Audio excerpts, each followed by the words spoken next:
Yo, what's going on, guys? HyperX here. Welcome back to another video for Monster Hunter Rise Sunbreak, and today I want to talk about Title Update 3. Now the update's dropped, we've had a chance to go through and fight the new monsters, had a chance to make some of the armor sets, and had a chance to start working towards some of the new sort of end-game grindy stuff. I want to kind of just sit down and talk about my impressions on the update, because honestly, I really do like this update, and I'd probably go as far as to say that it's probably one of the best times to jump into Monster Hunter Rise Sunbreak. If for some reason you guys have had a break, maybe early on you weren't too enthused with stuff, took a little time off the game, if for some reason you're looking to kind of jump back in, I would say now is actually a really good time. Some of the new systems they've introduced in this new update make the process a lot more streamlined, and overall it is definitely a fun time. Or maybe if you just played Sunbreak at launch and haven't touched any of the title updates because you've been waiting, I'd say now is a good time. But anyway, I'll elaborate more on that in this video. I kind of just want to talk about some of the stuff that I've done so far. Obviously I've still got more things to do, more stuff to grind, but these are my initial impressions. So if you guys do enjoy this, a like would be super appreciated. Let me know in the comments down below. What do you think about this new update?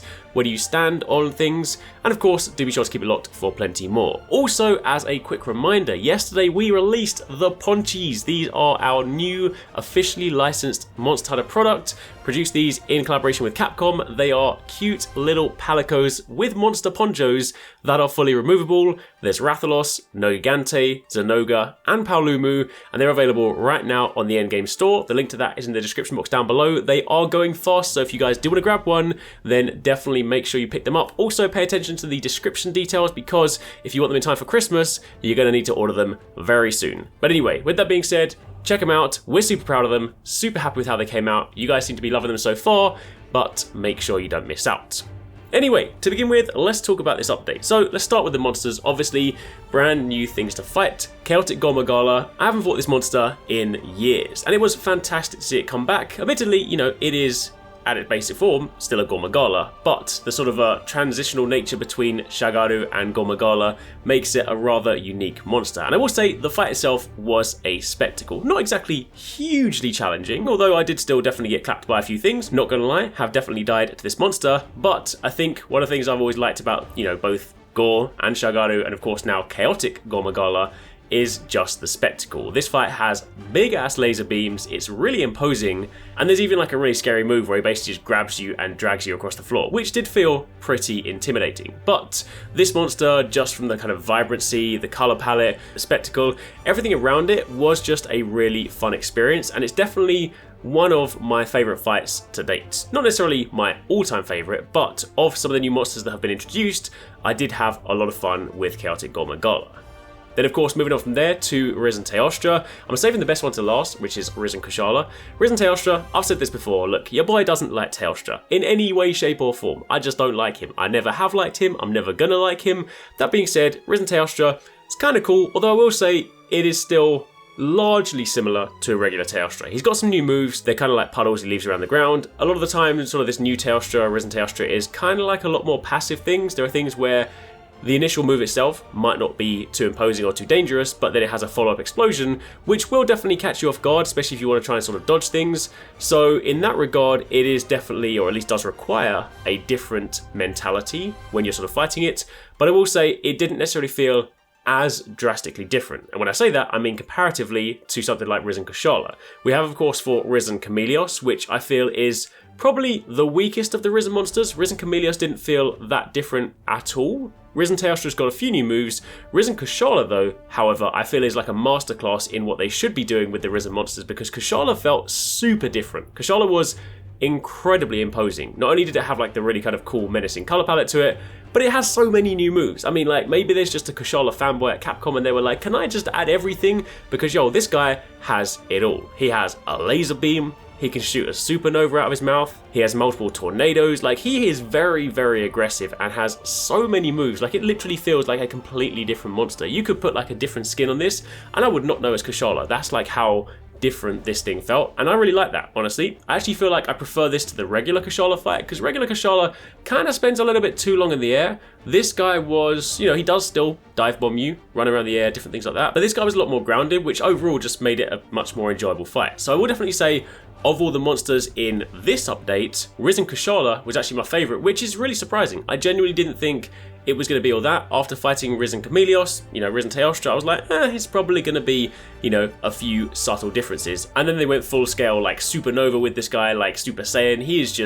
He's crazy. And I'm glad because his armor is also hella cool. Just visually, it looks fantastic. So I'm very, very impressed with Risen Kushala.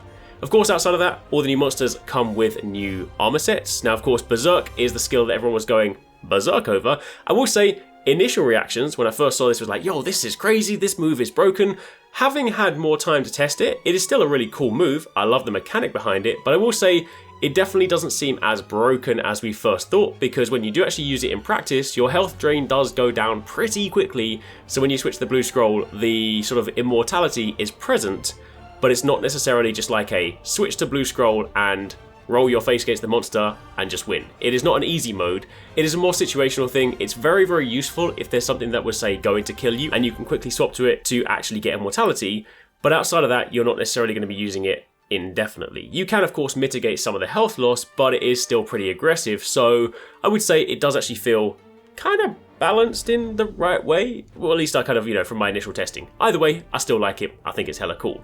As for Wind and Powder Mantle, they are also fantastic from Teostra and Kushala gear. We have, of course, done a more in-depth video talking about those skills, so I'm not going to waffle on them too much, but I will say I do still like the new skills. Of course, on top of that, decorations expand as well. Love that. Every single time a new update comes out, I, of course, rush the decorations because they add older skills as decorations, which now allows you to then drop previous armor pieces and slot things in.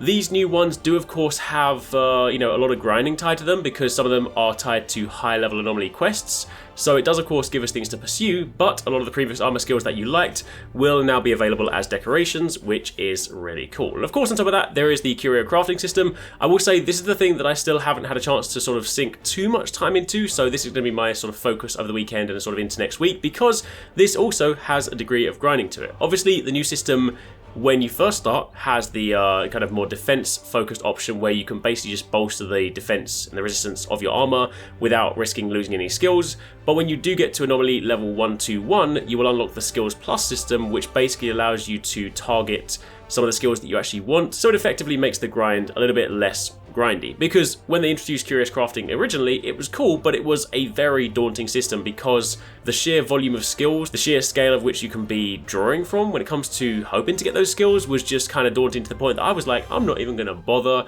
wasting my time with it. But now they do, of course, have the ability to sort of focus in on things more. Definitely do appreciate that. But of course, again, that is tied to a higher anomaly level, so your boys got some progress to do.